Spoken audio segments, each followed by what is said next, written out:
Taste the Daily. Udhayanidhi இனி சேலத்திற்கு வரவே வேண்டாம் என அம்மாநகர மக்கள் கையெடுத்து கும்பிடும் அளவிற்கு ஒரே நாளில் ஒரு சில மணி நேர பந்தாவுக்காக 18 லட்சத்தை செலவு செய்து சேலம் மாநகராட்சி மக்களை பதற வைத்திருக்கிறது. அக்டோபர் மாதம் 20ஆம் தேதி சேலத்தில் அரசு நிகழ்ச்சியில் கலந்து கொள்வதற்காக வந்த உதயநிதியை வரவேற்க மாநகராட்சி சார்பில் மக்கள் வரிப்பணம் சுமார் 18 லட்சத்தை அள்ளி இறைத்திருக்கிறார்கள். ஒலி ஒளி உட்பட இதர ஏற்பாடுகள், நிகழ்ச்சி நடைபெற்ற இடத்தில் செயற்கை புல்தரை உட்பட அலங்காரங்கள், பிளக்ஸ், LED என மாநகராட்சி சார்பில் 18 லட்சத்தை செலவிட்டிருக்கிறார்கள்.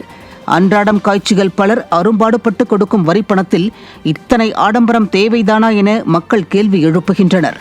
நிதி பற்றாக்குறை என சொல்லி சொத்து வரி, வீட்டு வரி என வரிகளை உயர்த்துபவர்கள் இப்படி வெட்டி செலவு செய்வது மக்களிடையே அதிருப்தியை ஏற்படுத்தியுள்ளது.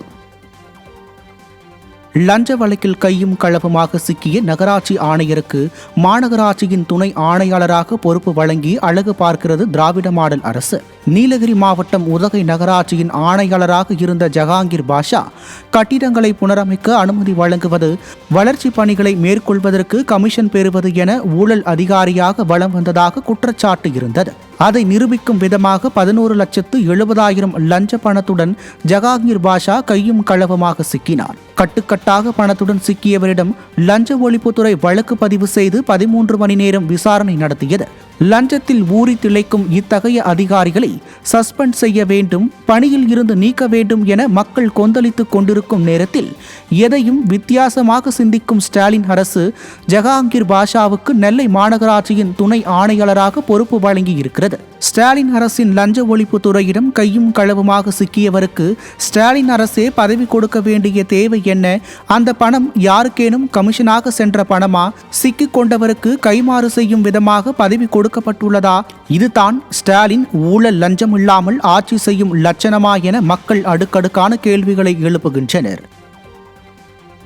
விருதுநகர் மாவட்டம் ஸ்ரீவில்லிபுத்தூரில் நெசவாளர்களின் குறைகளை நிவர்த்தி செய்ய கோரி திமுக அரசை கண்டித்து அதிமுக சார்பில் மாபெரும் கண்டன ஆர்ப்பாட்டம் நடந்தது.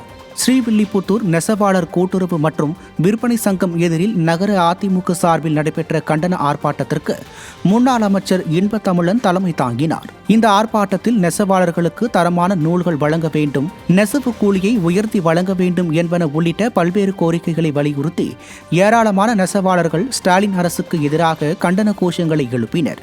ஆர்ப்பாட்டத்தில் ஏராளமான கழக நிர்வாகிகள், தொண்டர்கள் பங்கேற்றனர்.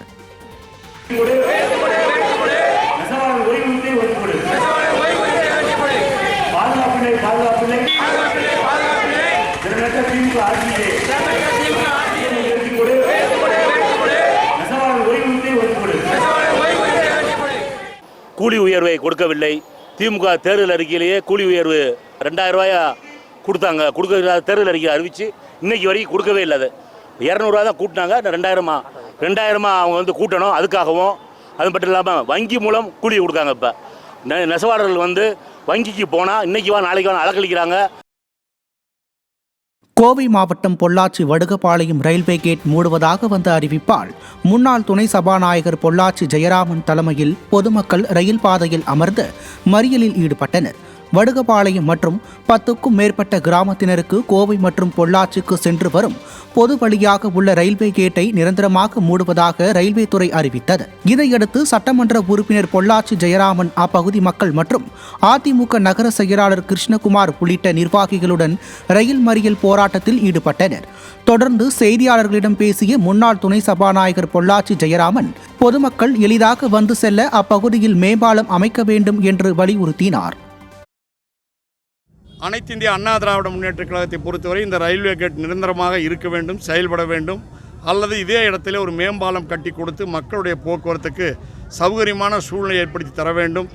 ஏழை எளிய நடுத்தர மக்களுக்கு பயன்படக்கூடிய இந்த போக்குவரத்து வசதியை எக்காரணம் கொண்டும் தடுப்பதற்கு நாங்கள் உறுதியாக விடமாட்டோம். அதற்காக எங்கள் மிகப்பெரிய முயற்சிகளை மேற்கொள்வோம்.